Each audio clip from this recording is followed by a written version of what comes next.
tot això és el Punjab, no? Això. O sigui que hi ha una part que està a Pakistan. La més gran. La més gran és pakistanesa.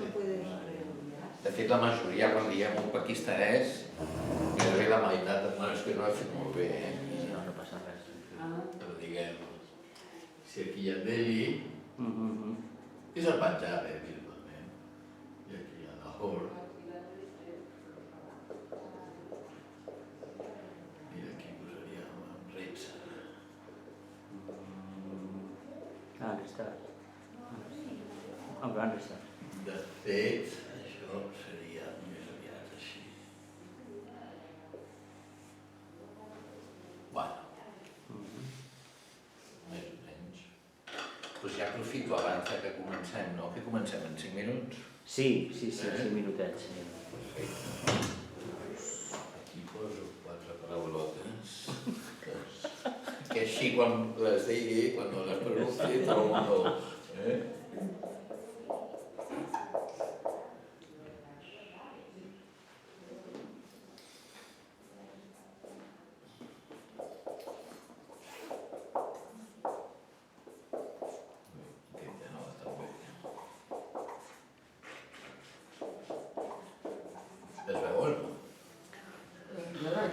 Agafa un altre color a veure si tenim més sort amb un altre color. La negra. El negre sempre és el que millor té. Sí? Cara.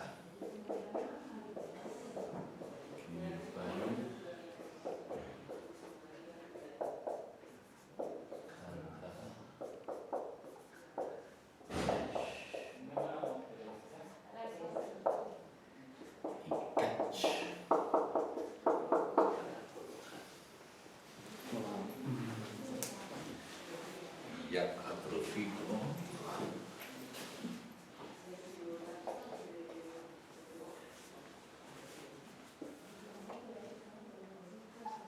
No.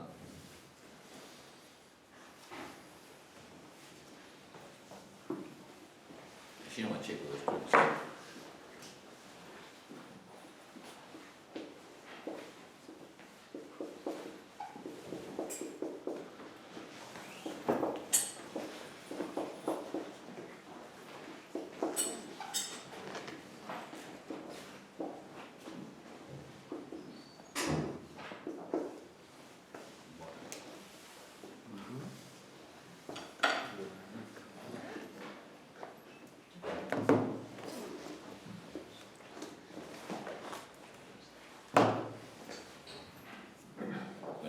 Publicitat, ara en primer. Sí. Només l'ensenyo,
porque casi que le sacamos el pedigrí, ¿no? Con estas. Pero bueno, sería correcto. El Punjab, para entendernos, es una religión nacida en el Punjab hace 500 años y siempre ha estado muy vinculada a la tierra, a la lengua y a la sociedad panjabí.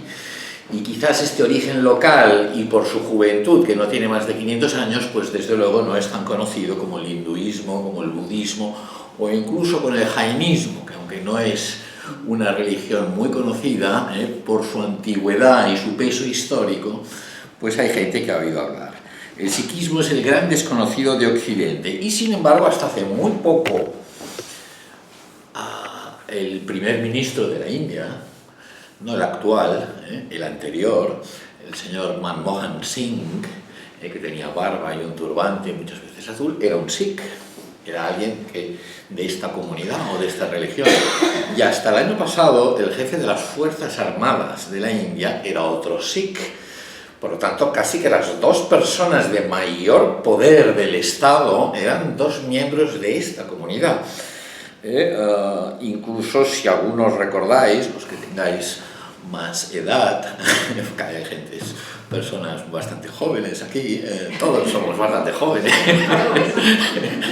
pero si os acordáis de los diarios, o aquí como nos habla mucho de la India, quizás no os acordéis de los diarios de los años 80, de principios de los 80 o de mediados de los 80, de finales de los 70, se hablaba de un movimiento sikh que reclamaba su estado propio, el Jalistán, y ahí había un conflicto, y sikhs fueron quienes asesinaron a la primera ministra Indira Gandhi en el año 84. Por lo tanto, históricamente, y en tiempos muy recientes, es una comunidad que ha sido protagonista de algunos de los momentos más complejos de la India moderna. Bueno, yo voy a dar una pincelada sobre esta comunidad, introducir un poco a estas personas. ¿Quiénes son los sikhs? Este sería, bueno, un buen título para la charla de hoy. Se calcula que pueden haber unos 24 o 25 millones de sikhs en el mundo. Por lo tanto, es una de las grandes religiones del mundo. No es comparable al cristianismo, al islam o al budismo, pero aparte de estas tres, o al hinduismo, o de estas cuatro, las siguientes religiones ya tienen cifras de este estilo. Hay más sikhs que judíos, que judíos no étnicamente hablando, sino religiosamente hablando. De estos 24 millones, o 25, no se sabe muy bien, por factores históricos, que si podemos hablaremos, aunque no pensaba hablar mucho de historia, ha sido una comunidad muy migrante. Por diversos motivos los sikhs han salido de la zona del Punjab, de donde son originarios, a otras partes de la India. Cualquiera que viaje a la India verá sikhs en otras ciudades, en Bombay, en Calcuta, en el sur, y por diversos motivos han salido a muchos países del extranjero. Lo avanzo ya así de una manera muy sencilla, en buena medida porque los sikhs formaron desde tiempos del Imperio Británico la espina dorsal de su ejército. Por lo tanto, allá donde el ejército imperial británico fue, en sus muchas colonias por todo el mundo, hubo siempre una gran cantidad de sikhs. Por lo tanto, encontramos muchísimos sikhs en Singapur, muchísimos sikhs en Sudáfrica, muchísimos sikhs en Kenia, y por supuesto en lo que podríamos llamar los países de la anglosfera, Reino Unido, Estados Unidos y Canadá. En estos tres países por lo menos habrían 3 millones de sikhs. El que tiene proporción más alta de ellos es Canadá, donde hay zonas en Ontario, Toronto, ahí donde hay una enorme cantidad de sikhs. Y en el Reino Unido podrían estar rozando el 1.000.000 de personas. En Estados Unidos también hay muchos. Y aquí, bueno, aquí son mucho menos numerosos, pero en España tenemos unos 7.000 sikhs. Por lo tanto, tampoco es una comunidad insignificante. Y de esos 7.000, la inmensa mayoría están en Cataluña. Hay una pequeña comunidad en Mallorca y otra en Valencia, pero básicamente habrían más de 5.000 sikhs en Cataluña. La mayor parte de ellos en el área metropolitana de Barcelona, pero bastantes sobre todo en comunidades, en ciudades o pueblos de Girona. De hecho, yo he dado muchas conferencias sobre los sikhs, invitado por el alcalde de Olot, o de Santa Coloma de Farners, o de Salt, o de Lloret de Mar, concretamente estos 4 sitios, para hablar de los sikhs, porque los vecinos no conocen quiénes son estos morenos con turbante y barba que quieren abrir una mezquita, y entonces, bueno, hay que decirles, no, esta gente no son musulmanes, son sikhs, y un poco lo mismo que voy a hacer hoy mismo. Es verdad que durante la crisis reciente y actual todavía podemos hablar, muchos de estos sikhs de Cataluña han reemigrado a otros lugares, algunos a Canadá, otros a Alemania, algún otro país de la Unión Europea, porque además enseguida utilizan sus canales familiares o de casta o de amistades para encontrar trabajo allá donde esté el trabajo. Yo creo que es bastante necesario que esta comunidad se dé a conocer y se explique, tarea y que den a conocer su tradición y su religión y sus costumbres. Lo que pasa es que con los Sikhs esa tarea es bastante difícil,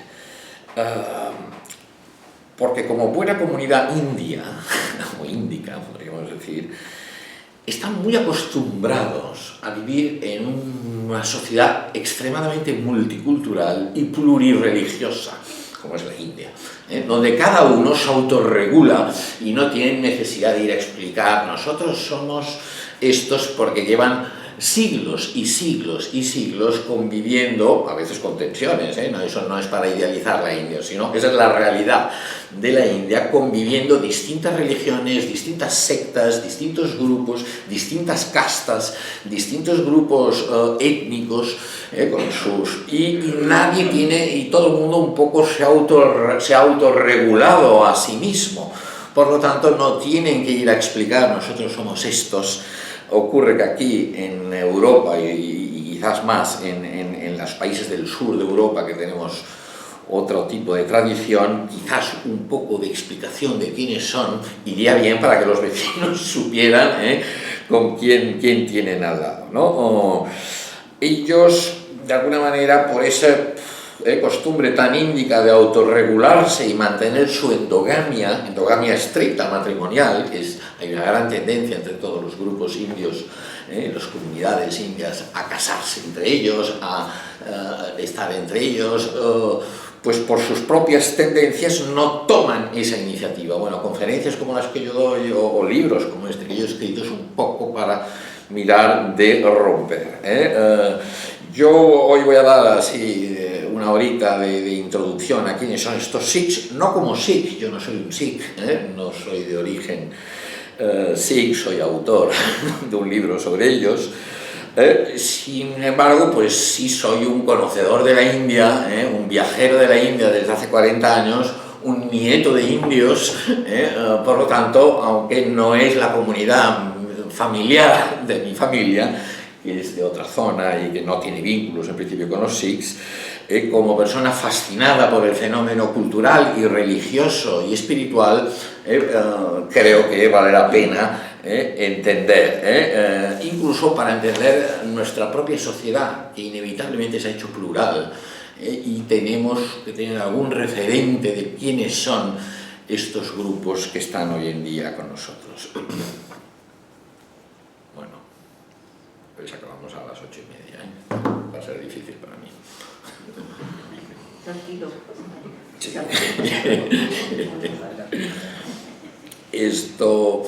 Yo suelo empezar preguntando, y empiezo este libro, de hecho, con la misma pregunta. Además, en el caso de los Sikhs se justifica quizás más que en otras comunidades. ¿Quién es un Sikh? Porque el tema de la identidad es muy importante para los Sikhs, por eso digo que quizás lo justifica más que otros. Claro, la respuesta obvia y lógica y correcta es un Sikh es aquel que dice que lo es, y punto. Y ya no hay que indagar más, y desde fuera no tenemos que nosotros decir quién es y quién no lo es. Si uno dice que es Sikh, pues ese es un Sikh. Ahora, si yo sigo por esta línea, la conferencia se va a acabar muy rápido. Entonces, casi que tratemos de definir o de hacer una aproximación a qué podría ser un Sikh, quién podría ser un Sikh, a qué sería el sikhismo. Yo ya veis que yo le pongo la K y la H. Esto en catalán no tiene problema, en castellano hay una gran tendencia a utilizar la K y la H como J, lo cual es totalmente incorrecto en el caso de los Sikhs. En el caso del árabe sí es muy correcto, porque la K y la H se pronuncian J, pero en el caso de los Sikhs, que no tiene nada que ver con el árabe, que la lengua es panjabí, esto es un K. Por lo tanto, eso es fonéticamente más correcto, aunque yo sé que voy contracorriente porque se va imponiendo esa J, pero que es tomar como si fuese árabe esto, que no tiene nada que ver. Bueno, si nosotros le preguntamos a un Sikh de la calle, aquí de la calle Hospital, o de Badalona, o de Santa Coloma, o Hospitalet, o de Girona, que hay muchos, ¿Cómo definiría un Sikh? Es muy probable, o si uno agarra una enciclopedia o entra en Wikipedia, enseguida se va a topar con esas 5 palabras que, como todas empiezan por la letra K en lengua panjabí, se las suele llamar las 5 Ks. Y una tendencia existe una gran tendencia a definir a los Sikhs en función de las 5 Ks. Kesh, como nos he puesto, Kesh, Kanha, Kirpan, Kara y Kach. Son 5 emblemas muy importantes y muy queridos para los Sikhs. Kesh significa cabello o pelo, porque no solo es el de la cabeza.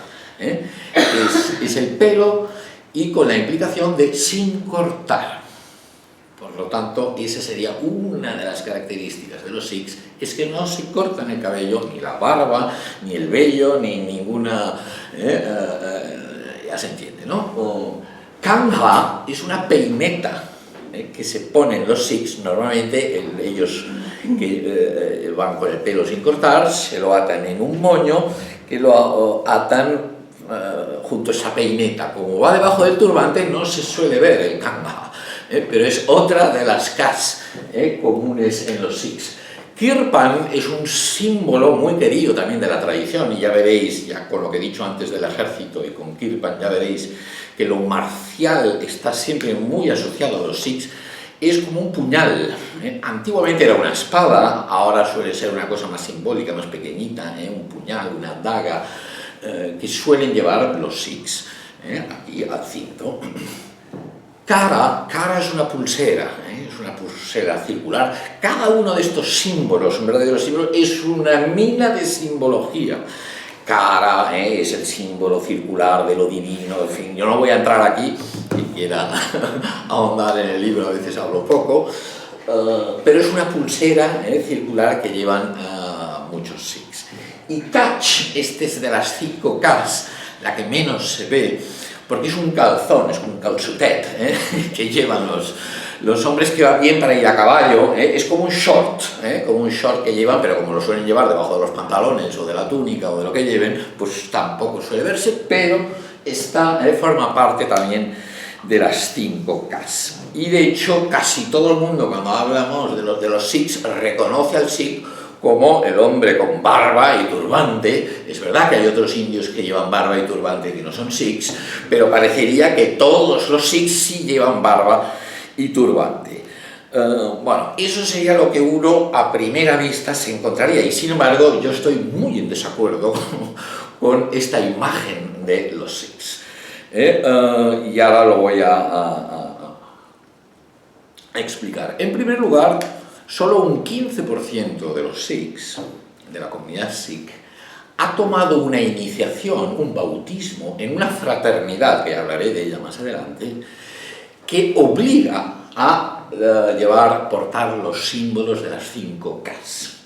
Los que se han iniciado en la fraternidad de la Khalsa, se llama, digamos que sería el núcleo más ortodoxo, más creyente, o como queramos llamarle, de los Sikhs. Esos están obligados a las 5 Ks, a no jamás afeitarse la barba, llevar el calzón a las 5 Ks. Pero eso es solo el 15% de la comunidad.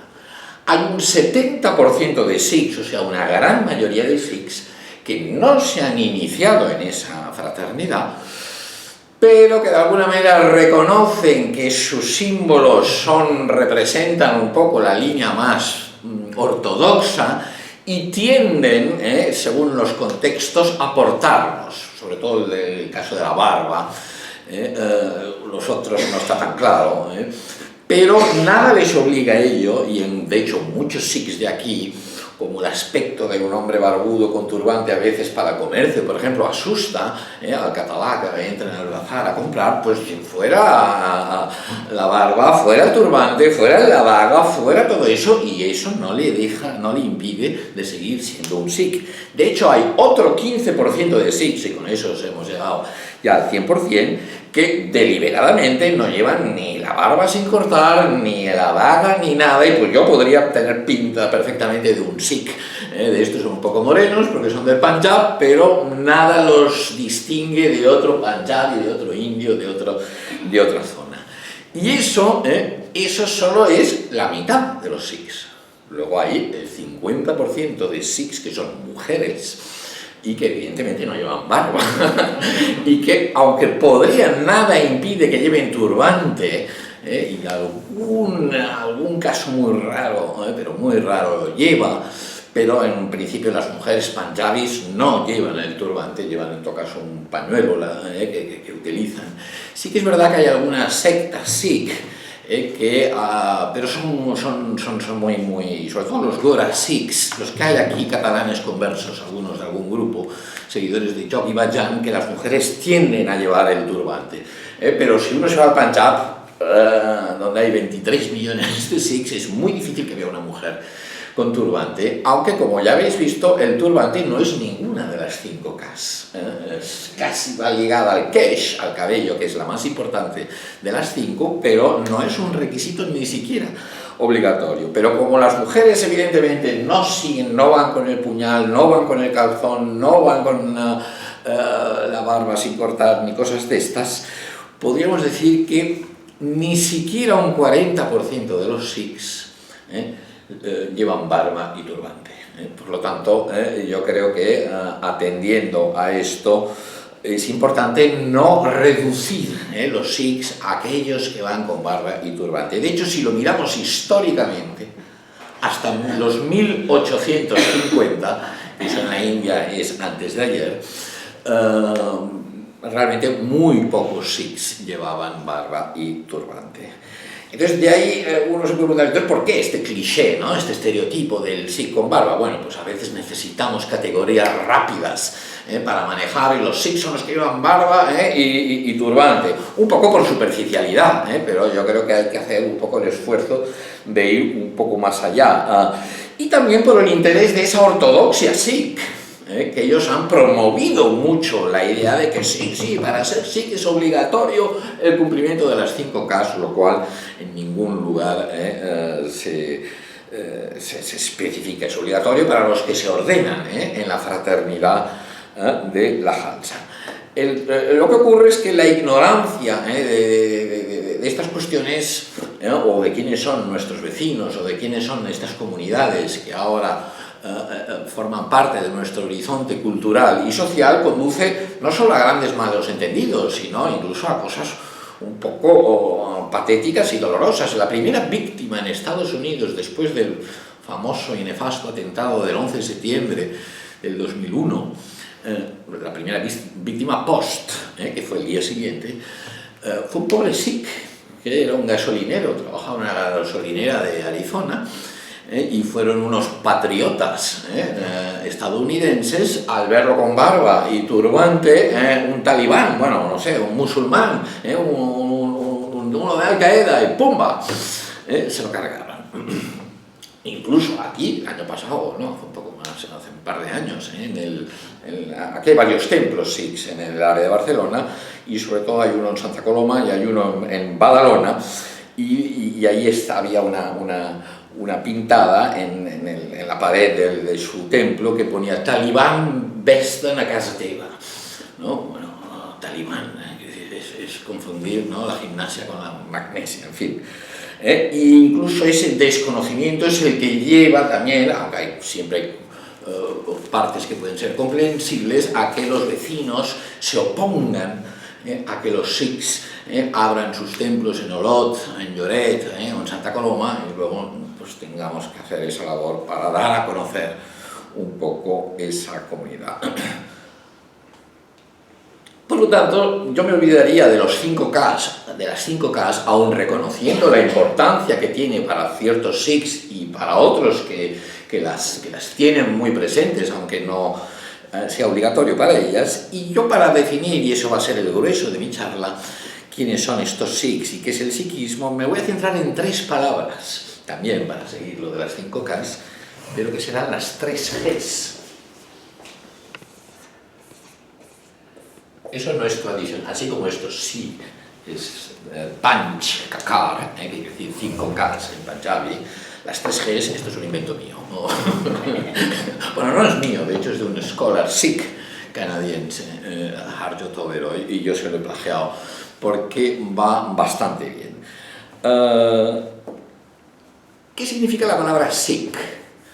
La palabra Punjabi deriva del sánscrito. Muchas lenguas del norte de la India derivan de alguna manera del sánscrito, como las lenguas latinas derivan del latín, y deriva de la sánscrita Shishya. Y Shishya en sánscrito es discípulo, significa discípulo. Guru Shishya es la gran relación que se establece espiritualmente en la India, o no espiritualmente, puede ser en la cultura. Un maestro de sitar tiene su Shishya como discípulo. Por lo tanto, los Sikhs son los discípulos. ¿Discípulos de quién? Y entonces ahí viene la primera, un concepto muy famoso de la India, porque todo el mundo habrá oído hablar, de hecho ya se utiliza en castellano, en catalán, en inglés, en muchas lenguas, aunque se ha desvirtuado un poco, pues igual no voy a entrar en eso. Es discípulo de la primera, del guru. Aquí a veces se dice gurú, no sé muy bien por qué, porque en ningún lugar en castellano se tiende a acentuar la segunda U como Vishnu. A veces, bueno, en la India se dice del guru, no hay una sílaba fuerte al final. Un Sikh es un devoto, un discípulo de 10 gurús, de 10, concretamente esa palabra, de 10 gurús, de un linaje de 10 gurús que empieza con Guru Nanak. Ese es el primer maestro, el primer guía, el primer gurú de los Sikhs, y yo voy a poner cifras redondas. Este señor tiene su experiencia 1500, este 1600 y este 1700. Este nace en 1469 o algo así, no se sabe muy bien, las fechas en la India históricas son siempre muy complejas, pero su experiencia de iluminación, su experiencia trascendente, se calcula que es en el 1499-1500, por poner una cifra. Y él inicia un grupo, un movimiento espiritual que tendrá 9 sucesores después de él. Por lo tanto, un Sikh es un devoto, un seguidor, un discípulo de ese linaje que se inicia con Guru Nanak en el Punjab hace unos 500 años, un poquito más. No, claro, estamos... Sí, un poquito más. Y que acaba con Guru Gobind Singh. Este es el primero, este es el quinto y este es el 10º. Guru. He dicho que son 10, los de en medio no los pongo. Estos son los 3 más relevantes. Que acaba con Guru Gobind, que muere en 1708, pero por eso he puesto ahí el 1700. Lo importante es, hay que entender el significado de la palabra guru en la India y para la comunidad sikh en particular, aunque en este sentido no se diferencia mucho de otras tradiciones de la India. Un guru, como seguramente muchos sabéis, es un maestro, es un preceptor, es un maestro espiritual. Pero un profesor de la universidad puede ser un guru, y una profesora de baile es una guruni en femenino. Por lo tanto, cualquier persona es un título de autoridad y de un maestro, un profesor, un doctor, conocedor de algo, se le puede otorgar rápidamente el título de guru. Sin embargo, el significado más común es el de maestro espiritual, es el que tiene una función más religiosa, y más que religiosa, porque un gurú nunca es un sacerdote, o no tiene por qué ser un sacerdote, de maestro espiritual. Sin embargo, en la India y en el sikhismo en particular, un gurú es más que un humano que enseña un camino de crecimiento interior. El gurú en la India, o el maestro espiritual en la India, y eso es común al hinduismo, al sikhismo y a otras tradiciones de la India, es realmente aquel que ha realizado lo trascendente. No es aquel que lo conoce, y sí, lo comunica, pero es aquel que previamente ha sido uno con, como queramos llamarle, con lo divino, con Dios, con lo sagrado, con lo luminoso, no es necesario ahora definir estas cuestiones. Por lo tanto, no es un mero mortal. En la India, aquel que ha realizado lo trascendente en sí mismo, que lo ha experienciado, que lo ha aprehendido con una H intercalada ahí en medio, no es un conocedor de lo divino, es lo divino. Eso es muy importante para entender la India. Cualquier persona, como lo divino lo interpenetra todo, el carácter inmanente, no trascendente, el inmanente de lo sagrado está muy acentuado en todas las tradiciones de la India. Básicamente a lo divino no hay que buscarlo allá lejos, hay que buscarlo aquí dentro. Y al buscarlo aquí dentro, realmente aquel que ha purificado, dirán unos, otro ha escuchado, en fin, da igual, por la vía, ha llegado a coincidir con esa esencia divina, esa esencia sagrada en uno mismo, no es que se haya unido a lo divino, es que es lo divino, es que se ha dado cuenta de que es y siempre había sido lo divino. Ese aspecto es muy importante para entender incluso también la reverencia con que los indios, más allá de su religión, tienen a sus maestros espirituales, incluso cristianos, musulmanes, budistas, aunque algunos no te hablan ni de... porque tiene la aureola de que es lo sagrado que te está hablando, es lo divino. De hecho, la palabra que los Sikhs utilizan para referirse a Dios, yo no voy a entrar mucho en las doctrinas de los Sikhs, y simplemente quizás habría que aclarar para los que no sepáis, es que son estrictamente monoteístas. En este sentido no son muy originales, pero la palabra que utilizan muchas para referirse a esa esencia divina. Tienen cantidad de palabras, incluso pueden recurrir a Allah, o a Shiva, o a Ram, pero las que más les gustan tienen siempre el término guru. Wahiguru sería la que más utilizan, ¿no? Akal Purak también les gusta, persona eterna. Satguru, Satguru es quizás también otra de las más utilizadas. Por lo tanto, el gurú divino y el gurú humano son uno. No hay una diferencia sustancial.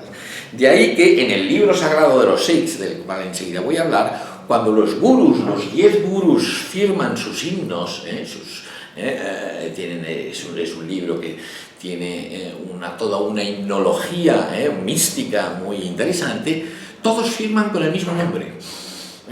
Aunque luego sabemos, porque ponen allá una cosita que los podemos saber quién fue el autor, pero en realidad todos firman Guru Nanak, porque todos han realizado la misma unión con lo divino, la misma experiencia con lo sagrado, y por lo tanto pierden su individualidad, pierden su carácter concreto humano. Por lo tanto, ya entendemos que los gurús en la India y en el sikhismo en particular no es un mero humano que explica una doctrina o un camino de liberación, sino que realmente es el símbolo, es aquel que ha realizado esa trascendencia y la comunica. De ahí que la siguiente G es esta, Grant. Esta no sé si habéis oído hablar de ella. Bueno, Grant es libro, significa libro, entre otras cosas. La institución de los 10 gurús, a petición del 10º y último gurú, ya no continuó con más gurús humanos. Antes de morir, Guru Gobind dijo: una vez yo no esté, ya no continuará el linaje ningún gurú, porque el 5.º gurú, 100 años antes, ya había tenido a bien de realizar la edición de un libro sagrado que contenía las enseñanzas de Guru Nanak, del segundo, del tercero, del cuarto, y de él mismo, que es el que tiene más poemas en este libro, y al que luego se añadiría un poco más de material. Por lo tanto, el Granth, el libro sagrado de los Sikhs, que significativamente se le suele llamar Guru Granth Sahib. Sahib es un título, señor, es un título de respeto, pero ya veis que le llaman el Guru Granth, que es el libro que es el Guru. En realidad ellos dicen, ya no es necesario ningún humano que nos explique la senda, porque todas las enseñanzas para realizar lo trascendente están contenidas en este libro sagrado. De hecho, el Guru Granth Sahib, a veces se le llama Adi Granth, también el primer libro, contiene todas las enseñanzas de cara a la liberación, que es normalmente la meta de todas las tradiciones de la India, y de la doctrina monoteísta que expusieron estos 10 gurus sikhs. Hay un par que apenas tienen participación, porque incluso algunos fueron niños y murieron sin haber escrito nada. Y lo que es muy interesante de este libro, no solo de los 10 gurus sikhs, sino de muchos otros santos de la India de la época. Y esto es un punto en el cual conviene pararse un poco, porque la autoridad de este libro es incuestionable en todas las comunidades sikhs. Como además en el sikhismo no hay iglesia, como la mayoría de tradiciones indias, allá donde se ha formado una comunidad, sea en Toronto, sea en Badalona, o sea en Singapur, o en el sur de la India, tienen el libro sagrado como referente, porque en el siglo XIX se uniformó una versión estándar de 1420 páginas, como si fuese un Corán o una Biblia, aunque ojo con confundirlo con estos textos, porque no es Dios que ha revelado nada, sino que es un compendio de unos 5.000, no sé cuántos, 5.800 himnos. Es poesía mística, la mayoría se parece a San Juan de la Cruz o a Santa Teresa, poesía mística, mucho de Guru Nanak, de Guru Arjan, e insisto, hay casi una veintena de autores que no son, algunos que fueron sikhs, pero no gurus, poquitos, eran bardos, genealogistas, panegiristas, perdón, genealogistas, que participaron un poco y pusieron alguna composición suya, pero lo interesante cuando Guru Arjan decidió recopilar este texto es que incluyó material de santos hindúes y jeques musulmanes. Por lo tanto, la vocación universalista del sikhismo es extremadamente grande, y es el reconocimiento de que esa realización o la aprehensión de lo divino no es patrimonio suyo, que santos hindúes o sufis, básicamente es del jeque Farid, del material musulmán que hay ahí, pero tiene 113 de los 5.800 poemas, hay 113 que son del jeque Farid. El jeque Farid fue un sufi del Punjab del siglo XIII, o sea, muy anterior a los gurus sikhs, y que el Guru Arjan dijo, eso tiene que formar parte de nuestro canon sagrado, del libro sagrado, no sagrado por revelado por Dios, es sagrado porque es la aprehensión de lo divino, y en este sentido se diferencia claramente del Corán, aunque puede tener la misma autoridad que puede tener el Corán o la Biblia para otras tradiciones. El Guru Granth Sahib no es un libro revelado en este sentido. De hecho, había muchas colecciones de himnos en los grupos devocionales de aquella época de la India, y lo interesante de Nanak y su grupo de los Sikhs es que tienen pues estos otros 850 o 900 himnos de santos hindúes. El que más participa es uno muy conocido, que se llama Kabir. De hecho, Kabir es de los místicos más importantes de todas las tradiciones y de la India, extremadamente querido. Y de hecho conocemos más la poesía de Kabir por el Guru Granth Sahib de los Sikhs que no por las colecciones de hindúes o musulmanas, porque Kabir es de estos que se pelean hindúes y musulmanes para ver quién lo tiene, cuando él, igual que Nanak, desecha cualquier categoría y que lo etiqueten. Hay material de Namdev, de Surdas, no voy aquí a recitar todos los santos